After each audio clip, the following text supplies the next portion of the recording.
Mr. Speaker, this morning we learned that the leader of the official opposition and the Conservative Party have been using tags to promote and to connect and target with incel, right-wing, anti-women, violent rhetoric for their own personal and political gain.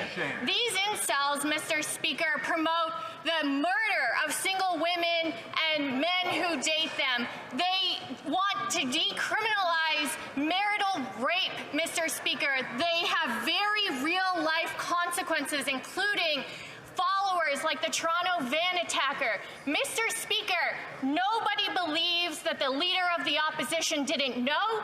This has been going on for more than 4.5 years. Mr. Speaker, will the leader of the official opposition and the women in his caucus stand up against this hate, apologize, denounce it, and who in this House is going to stand with us and the honourable member for l'honorable député de Sherbrooke. Hi there, everyone. Jennifer O'Connell, Member of Parliament for Pickering-Uxbridge. I just want to start today to speak about how horrified and disgusted I am to learn that Mr. Poilievre purposely has been targeting and courting violent, anti-women, incel movements for his own political and personal gain. These movements promote hatred towards women, violence, including promoting the rape and murder of women. And this has been going on for more than 4.5 years. Mr. Poilievre has not come out to denounce these remarks, and or the actions of himself and his team. We call on Mr. Poilievre to come out publicly to apologize, denounce, and take some responsibility for the promotion of hate and violence to women in this country. He is running to be, he claims, Prime Minister, yet he continues to promote violence against women. And it's unacceptable, and we call on him to act now. Merci Jennifer. Alors, Soraya Martin-Ferda, je suis députée de comté de Hochelaga.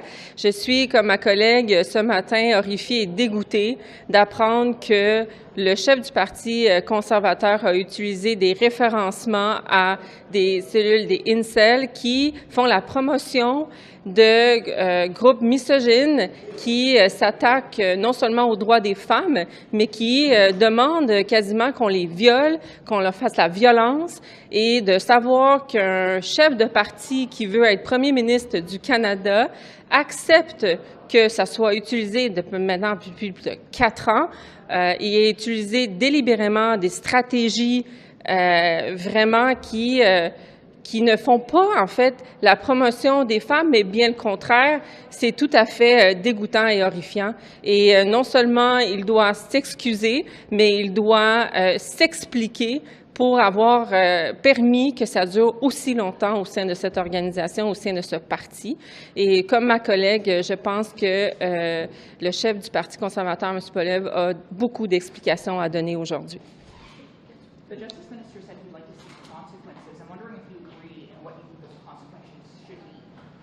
Well, thank you. I think the first consequence is that Mr. Poilievre needs to take responsibility for his actions. He needs to come clean with Canadians, and in particular women. And how does he possibly justify targeting groups that attract violent rhetoric towards women? And we have seen real-world consequences of this. I come from just outside of Toronto. The Toronto van attacker has associated with these groups. So the first consequence should be accountability for Mr. Poilievre. He wants to be a leader. It's time for him to act and stand up against this horrific action that he and his party have taken. What do you think of Mr. Poilievre's response to this so far? When my colleague first put the questions to his office, they removed the hashtag from all the videos, and then gave a statement saying that they denounce misogyny, sexism, and extremism in all its forms. He said it's basically the same thing in the House when Mark Gerritsen brought that up during the debate earlier this morning. So, just what do you think of his overall response so far? Just denouncing sexism, but not really addressing how this hashtag wound up on his videos for the past 4.5 years? Well, first of all, I want to thank the press. to do that. Like, because of the press, Poilievre and his team took those hashtags out of le référencement, right? But it's been there for 4 years. So what happened the past 4 years? So he has to account, and it has to be made accountable for these actions. And he has to make sure that this will never happen again, but he has to apologize for Canadian women that actually feel like ourselves this morning, horrified and disgusted by that. And if I could just add to that, my message to Mr. Poilievre, if he believes in what he says, prove it. Take accountability, denounce it publicly, apologize to Canadian women, and ensure that anybody that is involved in these dark places on the internet that have very real-world consequences are never welcome in the Conservative Party of Canada. So to Mr. Poilievre, prove it. Avez-vous déjà entendu parler du hashtag MGTOW avant aujourd'hui? En fait, je te dirais qu'on a beaucoup entendu parler de certains groupes qui prônent la suprématie mâle, masculine. Est-ce que celui-là et d'autres, on en entend parler? Est-ce qu'aujourd'hui, la personne qui est devant la télé, qui vous écoute aujourd'hui, en a entendu parler? Non. Et c'est malheureux que les actions du chef du Parti conservateur, Poilievre, font qu'on leur donne cette tribune-là dans les médias aujourd'hui, mais en même temps, c'est important de le dénoncer. Puis c'est important que M. Poilievre, aujourd'hui, comme disait ma collègue, s'excuse publiquement pour que le Parti conservateur ait utilisé ces référencements est totalement inacceptable. Pensez-vous qu'il y a une possibilité que ça ait été utilisé de manière accidentelle ou qu'on savait pas? Bien, on peut accidentellement utiliser quelque chose pendant 30 secondes puis s'en rendre compte, mais 4 ans et demi me semble pas être un accident, il me semble être une stratégie délibérée d'aller chercher des créneaux d'appui pour avoir des gains politiques pour le parti. Je vous dirais que oui. Après 4 ans et demi, je pense que ce n'est plus un accident. Vous avez vu comme moi la campagne Poilievre, ils parlaient de trentenaires qui étaient dans leur sous-sol.